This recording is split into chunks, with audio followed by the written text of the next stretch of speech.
예, 안녕하세요. 저는 현재 GMPT 스튜디오라고 하고 있는 운동센터를 운영하고 있습니다. 아무래도 이제 중년분들일수록 근육 감소에 대한 걱정을 하실 수밖에 없는데요. 일단 저희가 기본적으로 인간이라고 한다면 노화라고 하는 것이 좀 찾아오게 됩니다. 그 노화라고 하는 것은 피부의 탄력뿐만 아니라 근육에 대한 감소로까지 좀 이어지게 되는데 보통은 30대부터 시작이 됩니다. 그러다 이제 40대 때부터도 매년 1%씩의 감소를 보이게 되고요. 그다음에 이제 60세 이상이 되면 그 급격하게 떨어지는 현상을 나타나게 되죠. 아무래도 이제 관절에 대한 영향을 좀 저희가 생각을 해볼 수가 있는데요. 결국에는 이 근육이 지탱해 줄 수 있는 힘이 없으면 근육이 해야 되는 일을 관절이 하게 됩니다. 그럼 저희의 하중 자체를 관절이 받아내는 것만으로도 부담이 될 수가 있는 거죠. 그로 인해서 이제 관절에 관련된 그런 질환이라든지 골다공증과 같은 잘 알고 계시는 그런 부분들이 발병하게 되는 것이죠. 골다공증 예방에 걷기 운동은 그렇게 효율적이지 못할 수 있습니다. 저희가 걷기라고 하는 유산소 운동은 좋은 운동이 됩니다. 아무래도 이제 걷는 것만으로도 저희의 건강을 어느 정도는 확보를 해볼 수는 있으니까요. 다만 근력적인 부분은 좀 다릅니다. 저희가 골다공증에 걸리게 되는 가장 큰 이유는 뼈에는 골밀도라고 하는 것이 존재합니다.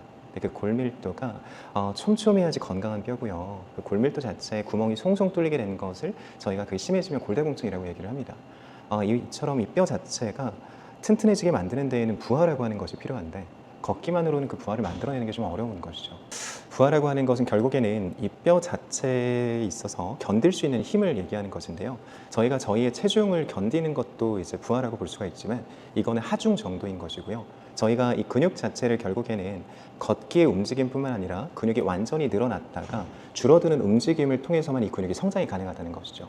걷기만으로는 그만큼의 움직임이 나타나지 않을 뿐더러 아무래도 이제 걷기로 진행이 되어지는 그 하중으로는 근력을 키워내는 것은 좀 어렵습니다. 예, 아무래도 운동의 종류는 굉장히 다양한데요. 중년이라고 하는 그러한 특성을 좀 고려를 한다면 결국에는 이 관절이 약화가 되어져 있으신 분들이 대다수이실 거고요. 그 다음에 이 운동을 진행하시려고 하는 분들도 그 전에는 운동을 잘 못하셨을 분일 가능성이 높습니다. 보통 그런 경우에는 저희가 운동의 강도를 조절하는 것이 가장 중요한데요. 보통 처음에 진행을 하실 때에는 일반적으로 알고 계시는 스쿼트로 예를 들자면 이 스쿼트라고 하는 동작은 근력을 키우는 데 굉장히 도움이 되는 동작입니다. 다만 젊은 분들이 하시는 것처럼 그냥 일반적인 스쿼트를 하게 되면 관절이 안 좋으신 분들은 무릎에 통증을 느끼시게 되고요. 그로 인해서 스쿼트를 하면 무릎이 아프구나 라는 잘못된 생각을 좀 하시게 됩니다. 그러면 이 스쿼트의 강도를 낮추는 방법은 의외로 간단한데요. 스쿼트는 깊게 앉을수록 강도가 높아지고요. 낮게 앉을수록 강도 자체가 아무래도 좀 약해지게 됩니다. 그러면 이런 의자와 같은 것을 이용해서 의자에 앉았다가 일어나는 것만으로도 스쿼트 동작의 강도를 좀 낮춰볼 수가 있는 거죠. 이 의자를 두시고 높이는 사실 크게 상관이 없습니다. 말씀드린 것처럼 높이가 높아질수록 강도는 좀 약해지는 것이고요. 높이가 낮아질수록 강도가 좀 강해지는 것이라고 봐주시면 됩니다. 이 의자를 등지고 서주시고요. 의자에 있어서 첫 번째로는 앞에 쓰신 상태로 다리의 넓이는 어깨 넓이만큼만 벌려줍니다. 이 상태에서 손을 앞쪽으로 쭉 뻗어주시고요. 손을 뻗게 되면 자연스럽게 척추가 세워지게 되는 효과가 있으니 이 손이 좀 아프시더라도 들고 계시는 게 좋습니다. 손을 들고 있는 상태에서 천천히 의자에 엉덩이를 살짝 댔다가 그대로 일어나 주시기만 하면 됩니다. 등을 붙이게 되면 운동의 강도를 조금 더 약하게 가져가 볼 수가 있고요. 내가 이 동작을 시행했을 때 무릎에 대한 통증이 좀 느껴진다면 높이를 높이시거나 아니면 등받이에 완전히 기대는 형식으로 해서 앉았다가 일어나는 방법도 좋은 방법입니다. 근데 무릎에 통증이 없다는 전제 하에서 이 상체의 각도 자체를 뒤로 눕히지 마시고 엉덩이만 댔다가 일어나는 겁니다. 이렇게 진행하는 방식이 운동의 효과는 훨씬 더 높습니다.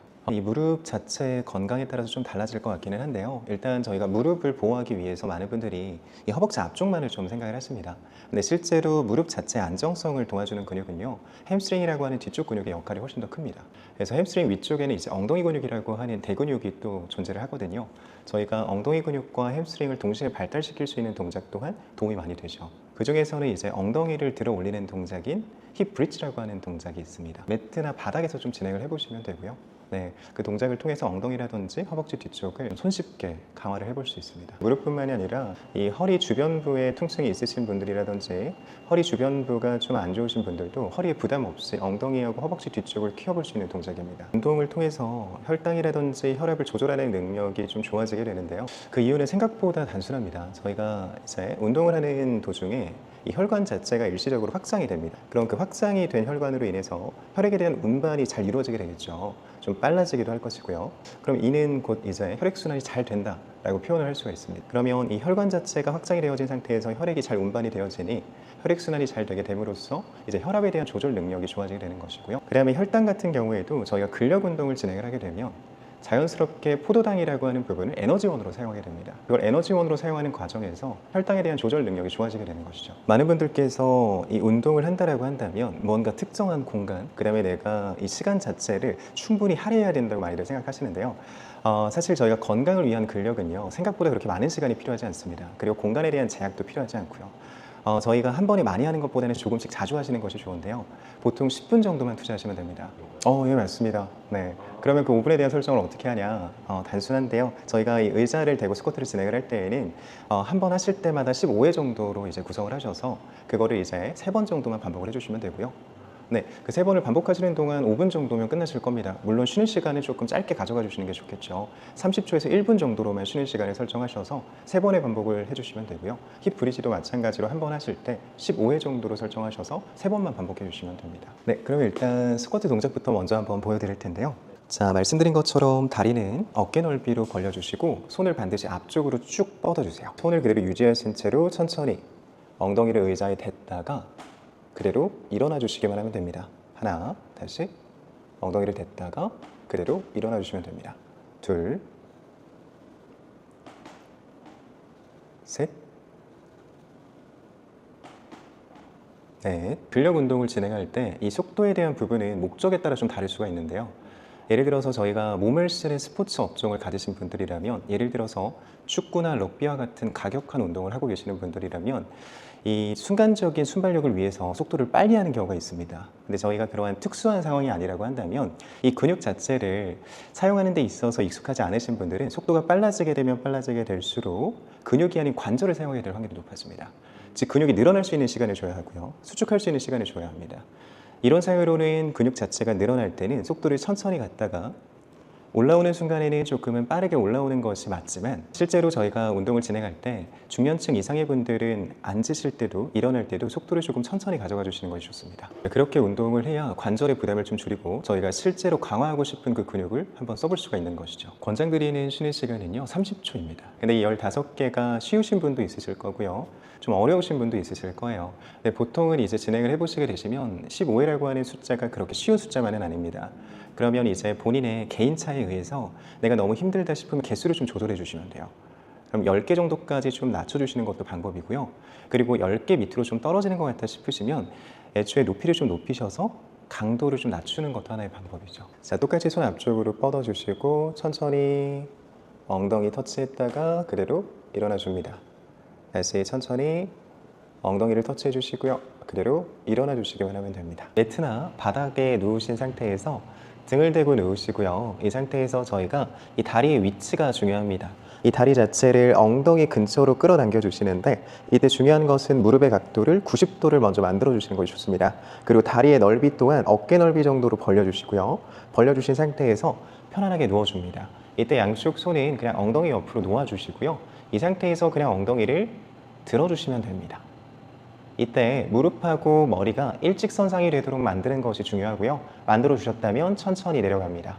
그리고 다시 엉덩이를 끌어올리면서 하나, 다시 엉덩이를 올려주면서 둘, 다시 엉덩이를 올려주면서 셋, 5개까지 해보겠습니다. 다시 넷, 엉덩이를 끌어올리면서 5, 이렇게 진행을 해주시면 됩니다. 햄스트링보다도 엉덩이 쪽에 조금 더 좋은 자극이 찾아오면 잘하고 계신 건데요. 저희가 힙브리지 동작을 진행을 할 때에는 사실 햄스트링에는 자극이 잘 옵니다. 근데 중요한 거는 엉덩이에 있는 근육의 신경계가 많이 낮아져 있으신 분들은 엉덩이에 대한 자극을 못 느끼게 되는데요. 그럴 때 사용하시면 좋은 팁이 하나 있습니다. 저희가 힙브리지를 진행할 때 엉덩이에 대한 자극이 안 오시는 분들은 올려놓으신 상태에서 직접 손으로 만져보는 겁니다. 만져서 이 엉덩이가 지금 딱딱한지를 한번 체크해 보시는 거예요. 만약에 딱딱하지 않다면 힘이 안 들어온 겁니다. 그럼 저희가 엉덩이에 힘이 안 들어왔는데 이 동작이 진행이 됐다는 건 허리를 썼다는 거예요. 그래서 내가 손으로 이 엉덩이를 만져보면서 엉덩이에 힘이 들어왔구나 하면 잘하고 계신 겁니다. 저희가 자극까지 느끼면 좋겠으나 실제로 신경계가 많이 낮아져 있으신 분들은 자극이 잘 안 느껴집니다. 그래서 손으로 딱딱한지 만져주시고 딱딱하다면 그대로 내려오셨다가 다시 올라가서 딱딱한지 체크하고 다시 내리시면 됩니다. 이렇게 진행하시면 저희가 허리를 좀 보호하면서 엉덩이하고 햄스트링을 좀 손쉽게 키워낼 수가 있는 거죠. 네, 마찬가지로 15회가 어려우신 분들은 개수를 좀 낮춰주시는 것이 좋은데요. 10개만 하셔도 괜찮습니다. 네, 안녕하세요. 현재 저는 작은 운동센터를 운영하고 있는 박경우 트레이너라고 합니다. 반갑습니다.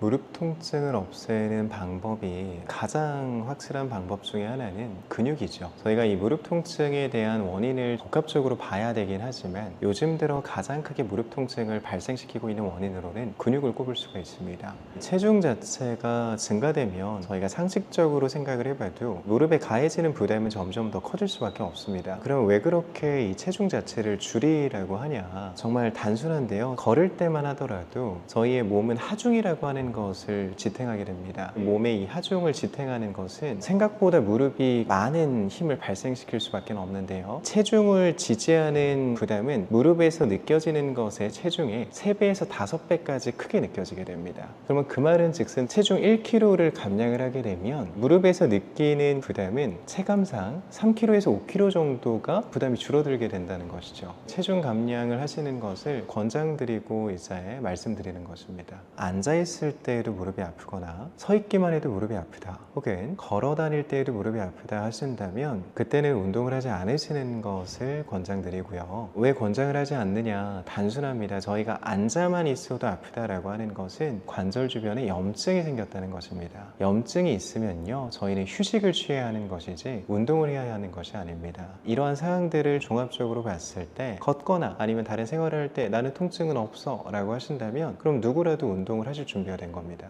바닥에 앉는 생활이 저희에게는 익숙할 수 있는데요. 바닥에서 앉아서 진행하는 모든 자세는 무릎에 다 안 좋은 영향을 끼치게 되고요. 쪼그려 앉는 자세도 마찬가지고요. 무릎을 대고 앉는 자세도 마찬가지입니다. 이런 모든 자세는 다 피해 주시는 것이 좋고요. 일상생활을 진행하실 때 기능적인 신발보다는 겉으로 봤을 때 멋지거나 예쁜 신발을 선택하는 경우가 많이 있습니다. 구두라든지 힐이 있겠죠. 그런 신발의 종류를 선택하는 것도 관절에 부담을 주니 쿠션감이 있는 것을 선택을 해주시는 것이 좋습니다. 무릎에 대한 통증을 만성적으로 생각을 하게 되는데요. 만성적으로 생각하는 이유는 악순환 때문입니다. 무릎이 약한 상태에서 잘못된 운동 방법이거나 조금 높은 강도의 운동을 하게 됐을 때 무릎에 통증을 호소하시거든요. 단순히 운동이라고 하는 행위 자체가 그 사람에게 부담이 된다기보다는 그 당시에 진행했던 운동의 강도가 너무 높거나 잠시 무릎에 염증이 생긴 상태였는데 그걸 인지하지 못하고 운동을 해서인 경우일 가능성이 높습니다. 그렇게 한번 통증이 생기시게 되면 또다시 운동을 피하게 되고, 그러면 근육은 점점 더 감소하게 되고요. 그러면 통증은 더 심해지겠죠. 그 악순환이 반복이 되어지다 보니까 무릎에 대한 통증을 만성이라고 생각하실 수 있는데요. 이유가 없는 만성은 없습니다. 그 이유를 좀 해결을 하다 보면 만성적인 통증도 좋아질 수 있다는 것이죠. 가장 큰 이유로는 보통 근육으로 좀 봅니다. 무릎 주변부의 근육을 키우게 되면 무릎 통증이 줄어들 수 있습니다. 아까 말씀드린 것처럼 이러한 근육 자체는요, 무릎이 해야 되는 일을 대신해 주게 됩니다. 그 말은 즉슨 걷거나 점프를 하거나 모든 행동을 취할 때 자연스럽게 이 근육 자체가 충격을 흡수해 주게 되는데요. 이 스프링과 같은 존재로 이 근육 자체가 충격을 흡수해 주기 때문에 무릎에 가해지는 부담이 줄어들게 되는 것이죠. 그로 인해 통증 또한 점차 줄어들 수 있는 것입니다. 스쿼트라고 하는 운동이 있는데요. 스쿼트라고 하는 운동을 일반적으로 하게 되면 난이도가 너무 높습니다. 중장년분들을 위해서 스쿼트 동작을 바꿔서 해볼 수가 있는데요. 이런 의자를 이용하는 방법이 좋은 방법입니다. 의자를 두고 거기 앞에 서서 의자에 앉았다가 일어나는 방식인 것이죠. 식탁이나 책상에 의자가 있으시다면 의자를 활용하셔서 몸 뒤에다가 의자를 배치해 주시고요. 다리는 어깨 넓이만큼만 벌려주신 채로 씁니다. 손은 앞쪽으로 쭉 뻗어 주시고요. 손을 뻗는 이유는 척추 자체를 곧게 펴기 위함입니다. 척추가 세워지는 것을 도와주는 역할을 하니 어깨가 좀 아프시더라도 들고 계시는 것이 좋습니다. 자, 이 상태를 만들어 주시고 천천히 엉덩이를 의자에 댔다가 일어나 주시기만 하면 됩니다. 다시 한번 천천히 의자에 엉덩이를 댔다가 일어나 주시기만 하면 됩니다. 보시면 아시겠지만 속도는 좀 천천히 가져가 주셔야 됩니다. 속도가 빨라지게 되면 근육이 늘어날 시간도 줄어들 시간도 없는 것이니 관절을 쓰게 됩니다. 속도를 좀 천천히 조절하셔서 관절이 아닌 근육을 쓰도록 유도를 해야 됩니다. 무릎 관절을 강화를 시키는 데 있어서는 허벅지 뒤쪽과 엉덩이 쪽에 많은 힘이 요하게 되는데요. 허벅지 뒤쪽과 엉덩이 근육이 강해지면 강해질수록 무릎에 가해지는 통증 또한 줄어들 수가 있습니다. 허벅지 뒤쪽과 엉덩이를 강화시켜 줄 수 있는 간단한 동작으로는 엉덩이를 들어 올리는 힙 브릿지라고 하는 동작이 있습니다. 이 동작은 이제 매트를 사용하거나 아니면 그냥 바닥에 누워서 진행해 주시면 되는데요. 이 동작도 한번 보여드리겠습니다. 아파서 오신 분들 같은 경우에는 애초에 이렇게 하중을 지지해야 하는 이러한 운동들이 난이도가 꽤나 높게 작용이 됩니다. 그렇기 때문에 저희가 일단 첫 번째로는 근육 자체를 인지하는 시간을 갖는 것이 가장 중요한데요. 단순하게 의자에 앉아서 다리를 펴게 되면 허벅지 앞쪽 근육에는 힘이 들어와야 하는데요. 다리를 폈는데 앞쪽 근육에 힘이 들어와 있지 않는다면 제가 알려드리는 지금 이 운동 동작 하시면 안 됩니다.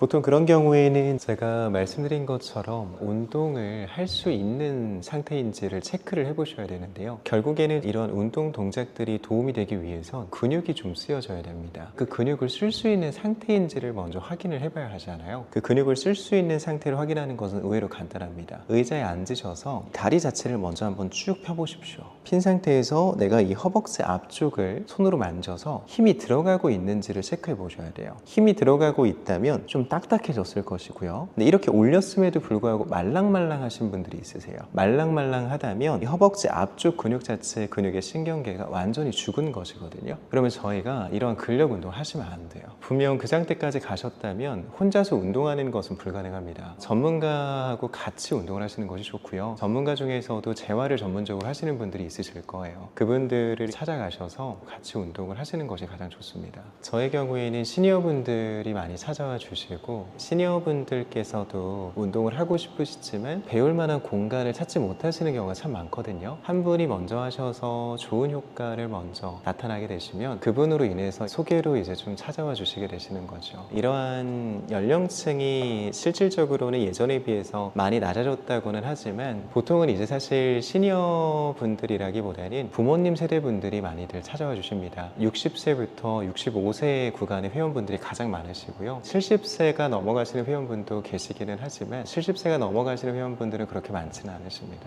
이 근육의 신경 자체가 제가 죽었다고 표현을 했지만 사실상은 잠들어 있다는 표현이 조금 더 맞을 겁니다. 근육의 신경 자체가 어디 가지는 않는 것이거든요. 근데 너무 오랫동안 쓰지 않았기 때문에 이런 근육의 신경 자체를 내가 느끼지 못할 뿐입니다. 결국에는 뇌에서 보내는 그 신호와 근육의 신경계가 잘 만나야 하는데 그게 이루어지지 않으시는 것이죠. 그러면 그걸 인지시켜 드리면 됩니다. 제가 보여드렸던 이러한 평가 동작이 운동 동작이 될 수도 있는데요. 올려서 이 앞쪽에 힘이 들어오게끔 유도를 하는 것인데 단순합니다. 손가락으로 조금씩 건드려 주시는 것만으로도 효과가 있고요. 손가락으로 건드려 주셔서 이쪽에 힘을 주셔야 돼요 라고 하고 육성으로 말하면서 이 근육 자체를 쓸 수 있도록 계속 같이 도와드리는 겁니다. 육성으로 여기 앞쪽에 힘이 들어오시는 것을 느끼셔야 돼요. 혹은 이제 같이 만지면서 여기가 조금은 딱딱해지신 거 느껴지세요 라고 하면서 이제 같이 힘이 들어오는 것을 확인하는 것이죠. 그러면 그거를 연습하는 겁니다. 그래서 자연스럽게 무릎을 피는 동작만으로도 허벅지 앞쪽 근육의 신경을 조금씩 깨우고요. 앞쪽의 신경이 깨어난 이후부터 근육을 쓰고 있다는 것을 인지를 하고 난 이후부터 운동이 시작이 되어야 됩니다. 저희는 이제 남이래역이라고 하는 역에 위치가 되어져 있고요. 남이래라고 하면 많이들 생소하실 수 있으나 남이래역 8번 출구 나오시면 저희를 맞이해 보실 수 있습니다. 연락을 주신다면 언제든지 상담이 가능한데요. 저희가 너무나 죄송하게도 현재 모든 예약이 다 마감이 됐어요. 더 이상 이제 받기는 조금은 어려울 것 같고요. 만약에 이제 연락을 주신다면 대기 인원만 조금은 저희가 등록을 해드리고 있습니다. 기다리셔도 괜찮다면 상담 요청을 주셔도 되시고요. 오시게 되면 저희가 고정적인 수업 타임을 잡아드리기가 좀 어렵지만 오시는 분들에 한해서는 다 무료로 체험을 도와드리고 있어요. 이런 운동을 배우러 갔을 때 아셔야 하는 것이 당일에 등록을 권장드리지 않습니다. 이 운동이라고 하는 것은 특히나 재활에 대한 영역, 건강에 대한 부분을 좀 염려해서 운동을 하러 오셨다면 못해도 3개월이라고 하는 시간을 같이 보내게 되거든요. 그럼 이 3개월이라고 하는 이 시간 자체가 결코 짧은 시간이 아닙니다. 내가 이 하루 만에 이러한 결정을 내린다라고 하는 것은 좀 섣부를 수 있고요. 내가 어떻게 하면 나에게 맞는 그런 센터 어디서부터를 고를 수가 있냐 이렇게 볼 수가 있는데 저희가 해드리는 것처럼 체험을 받아보시면 됩니다. 한 곳만 받지 마시고요. 못해도 세 곳은 받아보세요. 세 곳을 받아보시면 나에게 맞는 선생님이 어떤 선생님인지도 좀 아실 수 있으실 거고요. 내가 좀 에너지가 넘치는 수업이 필요한 사람일 수도 있고요. 아니면 차분하게 설명을 듣는 것이 잘 맞는 사람일 수도 있습니다. 나에게 맞는 선생님을 고르시고 체험 받아보시는 걸 권장드립니다. 여러분 안녕하세요. 반갑습니다. 저는 현재 운동센터를 운영하고 있는 박경우 트레이너라고 합니다. 반갑습니다. 사각근이라고 하는 근육은요, 목에 있는 근육 중에 하나인데요. 정확하게 말씀을 드리자면 목이라고 하는 경추에서부터 시작해서 갈비뼈까지 붙어있는 근육입니다. 그러면 그 근육은 이렇게 호흡을 하게 되면 호흡을 도와주는 보조 근육으로 작용이 되어져요. 호흡 자체를 하는 것만으로도 이러한 사각근은 사용이 되어지게 되는데요. 저희가 이 사각근도 그렇고 목 주변부가 유독 더 긴장이 되어지시고 뭉치시는 경우가 있어요. 그 이유는 호흡에서 좀 찾아볼 수가 있는데요. 이 호흡 자체는요, 저희가 위에서 진행이 되어지는 호흡이 있고 아래에서 진행이 되어지는 호흡이 있습니다. 많은 분들이 알고 계시는 복식 호흡이라고 하는 방법이 있는데 사실 정확한 것은요, 복식 호흡이 아니고요, 횡격막 호흡입니다. 횡격막을 이용한 호흡을 복식 호흡이라고 말씀을 해주시는데요. 저희가 이 아래쪽으로 호흡을 해야 되는 것이 위쪽으로만 이어지게 되면 이런 식으로 어깨만 들리는 흉곽 호흡만 하게 되는 것이죠. 그럼 이렇게 어깨만 계속 들썩들썩 하다 보니 자연스럽게 어깨 주변부에 있는 근육은 올라오게 되면서 긴장을 하게 되는 겁니다. 이런 식으로 말이죠. 정확하게는 호흡이 짧아진 것입니다. 깊게 들어와야 되는 호흡이 여기 위에서만 머물고 있는 것이죠. 이런 횡격막 호흡을 먼저 연습하는 것도 첫 번째 방법이고요. 사각근이라고 하는 이 근육 자체는 이렇게 어깨가 올려지는 이 동작 중에서도 사용이 잘 되어지는 근육이다 보니 자연스럽게 뭉치게 되거나 아니면 이 사각근 자체가 굳게 되는 것이죠. 보통 그렇게 통증이 생기시거나 문제가 생기셨을 때는 대부분의 원인은 복합적입니다. 근데 그 중에서도 사각근에 대한 영향이 높을 수 있다, 이 정도로 좀 볼 수가 있을 것 같아요. 첫 번째로는요, 자세적인 부분의 문제입니다. 결국에는 일상생활을 보낼 때 저희가 겉으로만 보셨을 때에도 제가 이렇게 숙이는 자세를 하게 되면 몸 자체가 구부정해지고 앞쪽에 있는 근육들이 짧아지지 않습니까? 호흡 자체가 당연히 잘 안 들어오게 되겠죠. 그럼 여기 위에서만 호흡을 하게 되고 그로 인해서 이 위쪽에 있는 근육들은 더 많이 긴장을 하게 될 수밖에 없습니다. 그럼 일단 첫 번째로는 내가 올바르게 앉아있는 자세를 하고 있는지를 체크를 해봐야 되고요. 올바르게 앉아있는 자세를 잘 취하고 있다면 호흡을 깊게 들이마시는 연습까지 해보시는 것이 좋습니다. 두 번째로는 수면을 좀 얘기를 해볼 수가 있을 것 같아요. 수면에 대한 자세가 참 중요한데요. 많은 분들이 옆으로 누워서 주무세요. 옆으로 눕게 되면 제 목도 좀 꺾이게 되고요. 어깨도 이렇게 눌리게 될 겁니다. 그럼 자연스럽게 목에 대한 긴장은 더해질 수밖에 없고요. 어깨는 눌리게 되다 보면 어깨에 대한 통증까지 유발을 할 수가 있게 되겠죠. 자고 있는 자세가 어떻게 되어 있는지를 한번 체크해 보시고요. 올바른 자세라고 한다면 천장을 보셔야 되고요. 천장을 본 상태에서 똑바로 누워서 주무시되 베개에 대한 높이가 좀 중요합니다. 베개를 너무 높은 것을 비지 마시고요. 적정한 높이를 선택을 하셔서 목까지 감싼 상태로 베개에 누워주시는 것이 좋아요. 높이를 체크하는 가장 쉬운 방법은요, 높은 베개를 먼저 베보고요. 내가 낮다고 생각하는 베개를 베보는 거예요. 나한테 어떤 높이가 편한지를 내가 체크해 볼 수 있거든요. 인터넷이 많이 발달되어져 있다 보니까 인터넷으로 구매를 하셔서 사용을 하시는데요. 경추 베개라고 나오는 베개들도요, 높은 버전이 있고요, 그냥 스탠다드한 기본 버전이 있고요, 낮은 버전이 있어요. 당연히 몸통 자체가 얇으실수록 낮은 베개 쪽에 가깝겠죠. 몸통이 두꺼워질수록 높은 쪽에 맞으실 거고요. 이걸 알 수 있는 방법은요, 베봐야 돼요. 직접 가셔서 높은 버전, 중간 버전, 낮은 버전을 하나씩 다 베보는 거예요. 그럼 그 중에서 내가 조금 더 편하다고 느끼는 베개가 있습니다. 그 베개를 선택해 주시면 돼요. 인터넷에서도 여러 가지 브랜드가 있는데 제품을 체험해 볼 수 있는 브랜드가 있고요, 그냥 온라인으로만 판매를 하는 브랜드가 있습니다. 좋은 제품일 수 있겠으나 체험을 못 한다는 거에서는 저는 추천드리지 않고요. 그렇게 한번 방문하셔서 내 목을 보호할 수 있다면 그 정도는 충분히 가치 있다고 생각을 합니다. 아까 말씀하신 것처럼 손에 대한 저림과 부종, 통증이 심하다면 사실 사각근만으로는 해결이 안 될 수도 있어요. 내가 사각근 마사지를 해보고 나서 차도가 있다면 사각근에 대한 원인이 조금은 있는 것이니 여기를 풀어주시면 효과가 있지만 여기를 풀었음에도 불구하고 차도가 없으시다면 병원에 한번 내원을 해보시는 것이 좋습니다. 그 이유는요, 저희가 이런 손 저림이라든지 부종 이러한 부분의 문제는 사각근 자체만으로 나타날 수는 없고요. 심하신 분들 같은 경우에는 목에 대한 디스크도 생각을 해봐야 되고요. 협착증에 대한 부분의 증상까지도 생각을 해볼 수가 있습니다. 여기를 마사지를 하시고 나서 괜찮아지신다면 푸셔도 되지만 푸시고 나서도 내가 차도가 없다면 한번 상담을 받아보시는 것이 좋습니다. 사각근 마사지는 생각보다 간단한데요. 옷을 한번 내려서 보게 되면 제 쇄골이 있습니다. 이 쇄골 쪽을 이렇게 만지다 보면 살짝 들어가져 있는 부분이 있어요.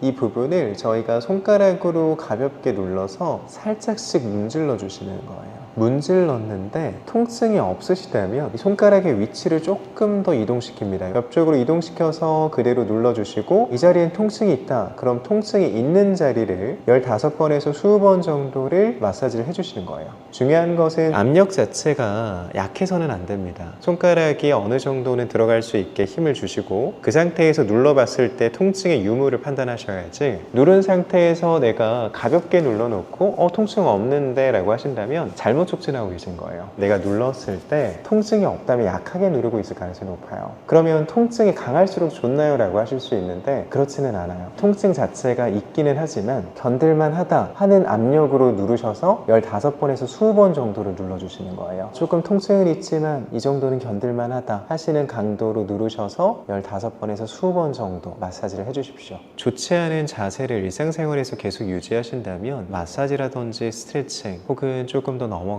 교정 운동들은 무용지물이 될 수가 있습니다. 일상생활을 보내는 시간은 못해도 8시간에서 10시간의 바깥 생활을 하게 됩니다. 운동하는 시간은요, 보통 길게 가져가도 1시간이거든요. 그 다음에 더 나아가서 이런 마사지 동작들은요 1, 2분이면 끝납니다. 일상생활에서 내가 불균형 자세를 계속 유지하고 계신다면 마사지나 운동이 크게 도움이 되지 않는다는 것이죠. 바른 자세를 유지하는 것이 가장 중요합니다. 그리고 바른 자세를 유지하시면서 꼭 하셔야 되는 것은 정적인 자세를 오래 유지하시면 안 됩니다. 고정적인 자세를요 1시간 이상 가져가는 것은 좋지 않습니다. 올바른 자세를 유지했다라고 하더라도 1시간 정도 지나면요 일어나십시오. 스트레칭을 해도 되고요, 아니면은 잠깐이라도 살짝 걸어주시면 됩니다. 그리고 그 전에 말씀드린 것처럼 수면 자세 참 중요합니다. 잘 때 올바르게 회복하지 못하고 불균형한 자세로 잠을 청하게 되면 회복도 잘 안 되게 되고요, 목은 목대로 경직이 되고 어깨는 어깨대로 눌리게 됩니다. 근육 자체가 굳지 않으려면요 근육을 움직이는 수밖에 없습니다. 근육이 움직여야 굳지 않고 경직이 되지 않는 것이거든요. 운동의 종류의 형태라고 한다면 무엇이든지 다 괜찮으니까요, 직접 체험해보고 경험해보면서 나에게 맞는 운동을 선택을 해보십시오. 수영도 괜찮으실 거고요, 필라테스가 잘 맞으시는 분들도 있을 거고요, 요가가 잘 맞으시는 분들도 있을 거예요. 일단 운동을 먼저 시작해보시는 걸 추천드립니다.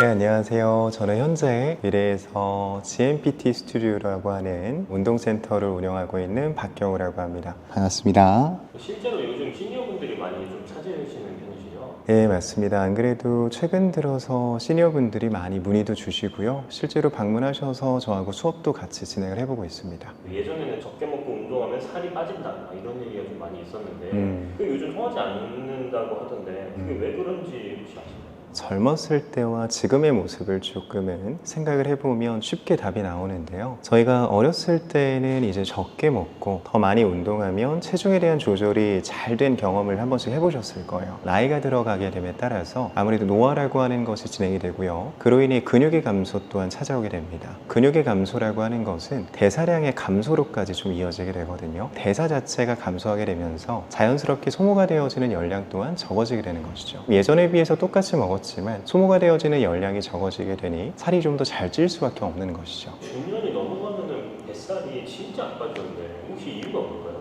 아무래도 이제 뱃살은 많은 분들의 고민이신데요. 사실 이 중년의 뱃살은요, 단순히 피하 지방으로 생각하면 안 됩니다. 피하에 있는 지방이 아니라 복부에 있는 지방은요, 내장 지방이기 때문에 잘 안 빠지게 되는 것인데요. 저희가 내장 지방이라고 하는 것은 한 번쯤은 들어보셨을 거예요. 저희의 복부 쪽을 보면 장기가 있을 겁니다. 장기 주변부에 붙어 있는 지방을 내장 지방이라고 합니다. 보통 이 내장 지방은요, 자체만으로도 염증을 많이 일으키고요, 독성에 대한 물질도 나타내게 됩니다. 그로 인해서 자연스럽게 몸에 대한 기능을 떨어뜨리게 되고요, 그리고 심혈관 질환에 대한 발병률을 좀 높이게 되죠. 그러면 이 내장 지방 자체가 한번 들어오게 되면 실제로 이 내장 지방이 잘 빠지지 않게 됩니다. 그 이유는 말씀드린 것처럼 기능에 대한 저하도 좀 포함이 되어지고요. 그로 인해서 이 기능이 저하가 되어지면 아까 말씀드린 것처럼 몸에 대한 대사 능력 또한 떨어질 수밖에 없습니다. 내장 지방 자체가 있기 때문에 뱃살을 빼기가 좀 어렵다고 봅니다.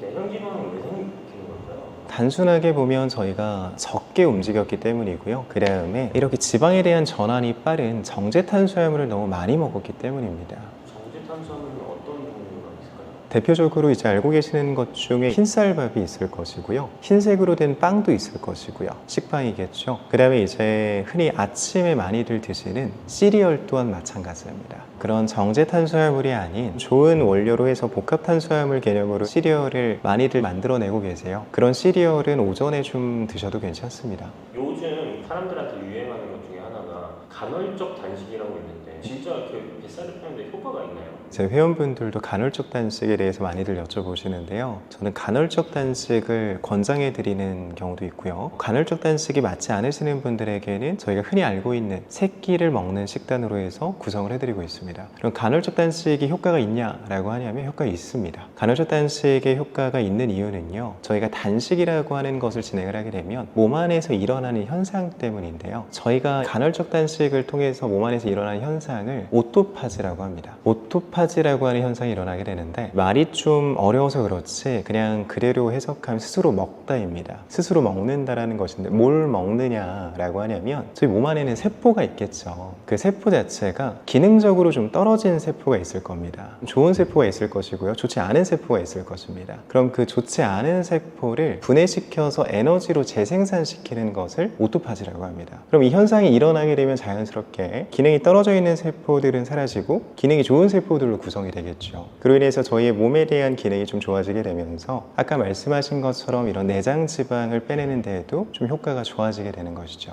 회원분들한테 권장하기도 하고 권장하지 않지도 않다고 했잖아요. 네. 권장하지 않는 이유는 또 어떤 것 때문에 그러시나요? 아무래도 이제 저희가 그동안 살아왔던 그 식습관 때문인데요. 저희 나라는 이제 삼시세끼라고 하는 문화가 있습니다. 새끼를 드셔온 분한테 갑자기 저희는 이제 간헐적 단식을 할 겁니다 라고 한다면 그분에게는 아직 그 간헐적 단식을 할 준비가 안 될 가능성이 높습니다. 왜냐면 새끼를 드시던 분께 갑자기 앞으로 2끼만 드세요, 저희는 이제 8시간 동안만 먹을 겁니다 라고 한다면 그 공복 시간이 그분께는 꽤나 고통스러울 수 있거든요. 저희가 다이어트 방법, 그 다음에 건강에 대한 방법으로는 여러 가지의 방법이 있습니다. 그 여러 가지의 방법이 있는 이유는요, 각자 본인에게 맞는 방법이 다르기 때문이에요. 저희가 그동안 일상생활을 보내와서 내가 지금의 이런 식습관이 어느 정도 나에게 좀 익숙하다면 그거를 바꾸지 않고 뭔가 다른 방법을 찾기보다는 지금의 상황에서 좋은 쪽으로 가는 것도 제가 추천드리는 방법입니다.